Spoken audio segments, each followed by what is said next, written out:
Hello students, ये video आप लोगों के लिए अत्यंत महत्वपूर्ण है, इसलिए इस वीडियो को ध्यान से सुनिएगा और नोट्स भी बना लीजिएगा। इस वीडियो में आप लोगों के बहुत सारे डाउट क्लियर हो जाएंगे। तो चलिए ये वीडियो स्टार्ट करते हैं। सबसे पहले हम जानेंगे वर्णमाला के बारे में। वर्ण किसे कहते हैं? भाषा की वह छोटी से छोटी ध्वनि जिसके और टुकड़े या खंड न हो सके उसे हम वर्ण कहते हैं। भाषा की सबसे छोटी इकाई जिसके खंड या टुकड़े नहीं किए जा सकते उसे हम वर्ण कहते हैं। और वर्णों के व्यवस्थित समूह को क्रम में रखा जाता है ना। वर्ण उसके बाद आ, उसके बाद छोटी, फिर बड़ी, ऐसे क्रम में रखा जाता है।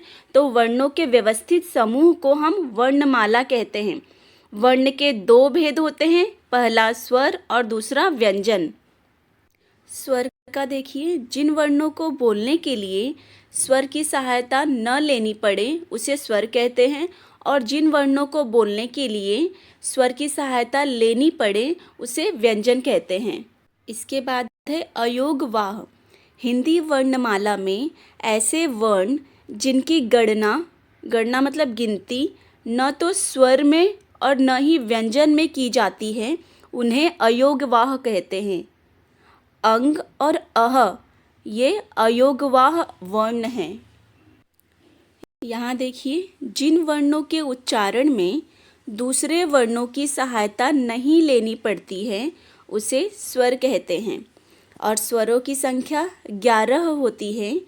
देखिए यहाँ पर अ, आ, छोटी, बड़ी, छोटाऊ, बड़ाऊ, री, ए, ऐ, ओ, औ, ये 11 स्वर हैं। स्वर यहाँ पर भी दिया है। स्वर क्या है? वे स्वतंत्र ध्वनियाँ जिनके उच्चारण के लिए अन्य किसी ध्वनि की आवश्यकता नहीं होती है उन्हें स्वर कहते हैं। वे स्वतंत्र ध्वनियाँ जिनके उच्चारण के लिए अन्य किसी ध्वनि की आवश्यकता नहीं होती है उन्हें स्वर कहते हैं। हिंदी के स्वर इस प्रकार हैं: अ, आ, छोटी, बड़ी, छोटाऊ, बड़ाऊ, री, ए, ऐ, ओ, औ। ह्रस्व स्वर अ, ई, उ, री। और दीर्घ स्वर क्या है? आ, ई, बड़ाऊ, ए, ऐ, ओ, औ। ये बोलने में ज़्यादा टाइम लगता है और ह्रस्व स्वर बोलने में कम समय लगता है। नेक्स्ट है व्यंजन। इन्हें बोलते समय स्वरों की सहायता ली जाती है। व्यंजनों को बोलते समय स्वरों की सहायता ली जाती है। क वर्ग है क, ख, ग, घ, अंग। च वर्ग है च, छ, ज, झ, ञ। ट वर्ग है ट, ठ, ड, ढ, ण। त वर्ग है त, थ, द, ध, न। प वर्ग है प, फ, ब, भ, म। और अंतस्थ व्यंजन है य, र, ल, व। ऊष्म व्यंजन है श, और यह है षटकोण वाला श, छोटा स, ह। यह है श और यह है, इसको उच्चारण करेंगे स। संयुक्त व्यंजन है छ, त्र, ज्ञ, श्र। और उत्क्षिप्त व्यंजन है ड और ढ। इसका शब्दों के बीच में प्रयोग किया जाता है। जैसे सड़क, ड़ आया उसमें, सड़क, पहाड़, ठीक है। और इसमें ढ में पढ़ना, चढ़ना, ऐसे शब्दों के बीच में ड, ड, ड़ और ढ का प्रयोग किया जाता है। और ये देखिए यहाँ पे अंग, य, ण, न, म, ये सब यहाँ से यहाँ तक क्या है? पंचमाक्षर बोलते इसको, पंचमाक्षर। ये है संयुक्त व्यंजन। छ, क और श को मिलाकर क्या बना है? छ।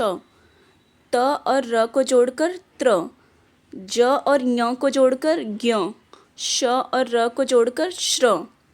ठीक है। जब दो व्यंजन आपस में जुड़कर नया तीसरा व्यंजन बनाते हैं उसे संयुक्त व्यंजन कहते हैं। छ से देखिए यहाँ पे क्षत्रिय, त्र से त्रिशूल, ज्ञ से ज्ञानी और श्र से श्रमिक, ये शब्द बनाए गए हैं संयुक्त व्यंजन से।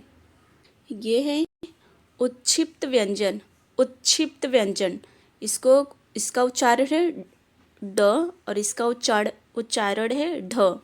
यह है ड और ये ढ। ड से डमरू और ढ से ढक्कन या ढोल।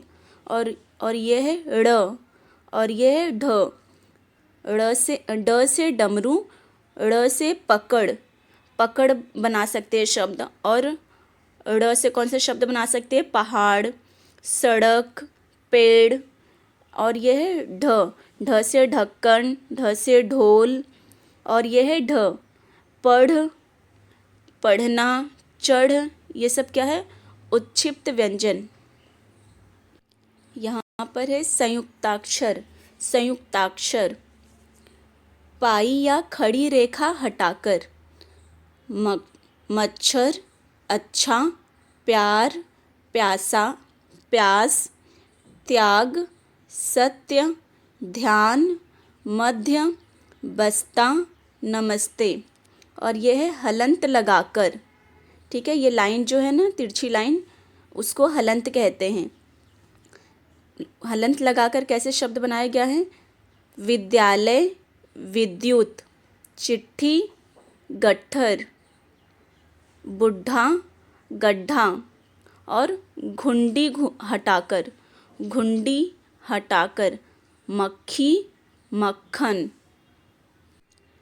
इस स्लाइड में है द्वित्व व्यंजन। द्वित्व व्यंजन, जब एक ही व्यंजन दो बार आता है उसे द्वित्व व्यंजन कहते हैं। इसमें पहला व्यंजन आधा और दूसरा व्यंजन पूरा होता है। जैसे सिक्का, इसमें आधा क और पूरा क है। दिल्ली, इसमें आधा ल और पूरा ल है। लस्सी, इसमें आधा स और पूरा स है। रस्सी, इसमें आधा स और पूरा स है। ऐसे ही और भी सोचिए आप लोग, और कौन कौन से द्वित्व व्यंजन आप लोग जानते हैं? बच्चा, इसमें आधा च है, पूरा च है। पत्ता, इसमें आधा त है, पूरा त है। कुत्ता, इसमें भी आधा त है, पूरा त है। गन्ना, आधा न है, पूरा न है। बिल्ली, आधा ल है, पूरा ल है।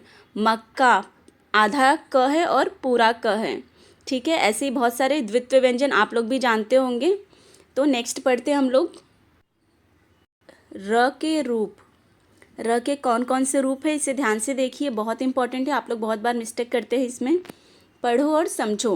Read and understand. र से बना है रथ, रस्सी, रबड़, ये र से बना है। और इसको क्या उड़ंतु र से कर्म, धर्म, खर्च। और ये जो र है, इससे क्या बना है? क्रम, प्राण, समुद्र। और ये जो इस टाइप का र है, इससे क्या बना है? ट्रक, ड्रम और ड्रामा। ये है रेफ।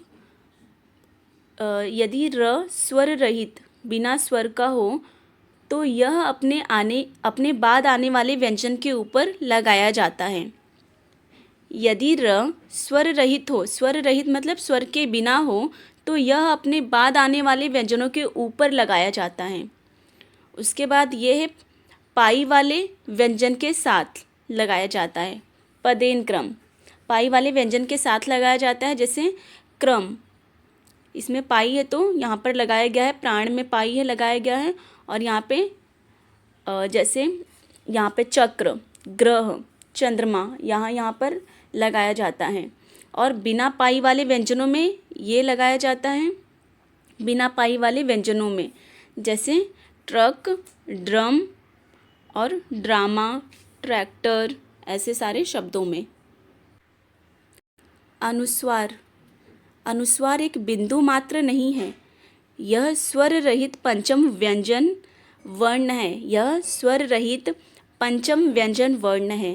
प्रत्येक वर्ग का पांचवा वर्ण, प्रत्येक वर्ग का पांचवा वर्ण पंचम वर्ण कहलाता है। जैसे क वर्ग का पांचवा वर्ण अंग, च वर्ग का पांचवा वर्ण य, ट वर्ग का पांचवा वर्ण ण, त वर्ग का पांचवा वर्ण न, और प वर्ग का पांचवा वर्ण क्या है? म। ये सब क्या है? पंचम वर्ण है। यहाँ देखिए अनुस्वार। अनुस्वार का उपयोग करके कैसे शब्द बनाया गया है यहाँ पर? रंग, झंडा, डंडा, ठंडा, नंदन, चंदन, वंदन, बंधन, अंगूर, लंगूर, सुंदर, बंदर, जंगल, दंगल, मंगल, कंकड़। ये सारे शब्दों में अनुस्वार का उपयोग किया गया है। प वर्ग का पंचम वर्ण कौन सा होगा? तो प वर्ग पढ़ेंगे प, फ, ब, भ, म। पांचवा वर्ण क्या होगा? म। प वर्ग का पंचम वर्ण है म। बच्चा शब्द में कौन सा व्यंजन है? तो हम लोगों ने पढ़ा था ना कि 2 बार अगर कोई व्यंजन आता है, पहला आधा और दूसरा पूरा, तो क्या होगा? द्वित्व व्यंजन। बच्चा शब्द में द्वित्व व्यंजन है। संयुक्त व्यंजन बताइए तो क्या है संयुक्त व्यंजन? जब 2 व्यंजन आपस में पास पास आते हैं, जुड़कर तीसरा नया व्यंजन बनाते हैं, उसे संयुक्त व्यंजन कहते हैं। तो अपना छ, त्र, ज्ञ, श्र, यह है संयुक्त व्यंजन। अब है अनुनासिक। अनुनासिक को हम चंद्र बिंदु के नाम से भी पुकारते हैं। अनुनासिक ध्वनि का उच्चारण करते समय मुख तथा नाक, मुंह से और नाक से दोनों से ध्वनियाँ आती है, दोनों से ध्वनियाँ आती हुई महसूस होती है। जैसे यहाँ पर अनुनासिक मतलब चंद्र बिंदु का उपयोग करके बहुत सारे शब्द बनाए गए हैं। देखेंगे माँ, घूंट, पूंछ, सूंड, यहाँ, वहाँ, पाँव, धुआं, गाँव, जांच, आँख, सांप, कांच, पांच, टांग, चांदी, आंसू, चांदनी, आंगन, बांसुरी, अंगूठा। नेक्स्ट है विसर्ग। इसका उच्चारण हल्के से ह की तरह किया जाता है। विसर्ग का उच्चारण हल्के से ह की तरह किया जाता है। लेखन में इसका चिन्ह ये है, ठीक है, 2 डॉट। लेखन में इसका चिन्ह क्या है? 2 डॉट हैं। इसको विसर्ग कहते हैं। इसका उपयोग कैसे किया गया है? अतः, प्रातः, फलतः, निसंदेह, नमः, प्रायः, मूलतः, निःशुल्क, तपः, शनैः, अंततः, निस्वार्थ। यहाँ दिया गया है नुक्ता। उर्दू शब्दों का शुद्ध उच्चारण करने के लिए हम ज और फ वर्णों के नीचे नुक्ता लगाते हैं। हम नुक्ता का प्रयोग कब करते हैं?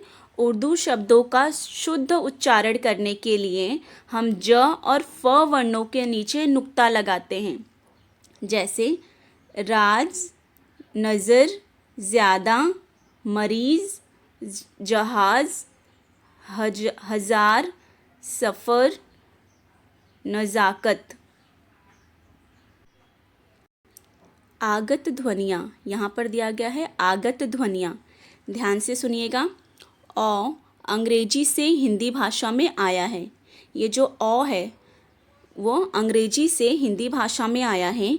हिंदी में अंग्रेजी शब्दों का प्रयोग कुछ इस तरह किया जाता है, जैसे doctor, toffee, coffee, chocolate, online, हाँ, ऑटो, ऐसे बहुत सारे शब्द हैं। इसी प्रकार ज और फ भी अरबी, फ़ारसी और अंग्रेजी के शब्दों में मिलती हैं।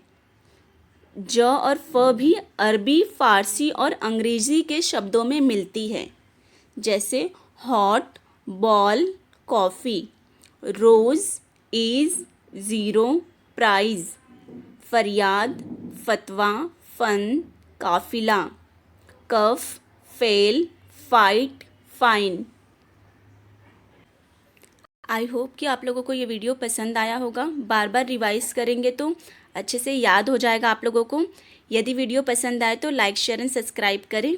Thank you.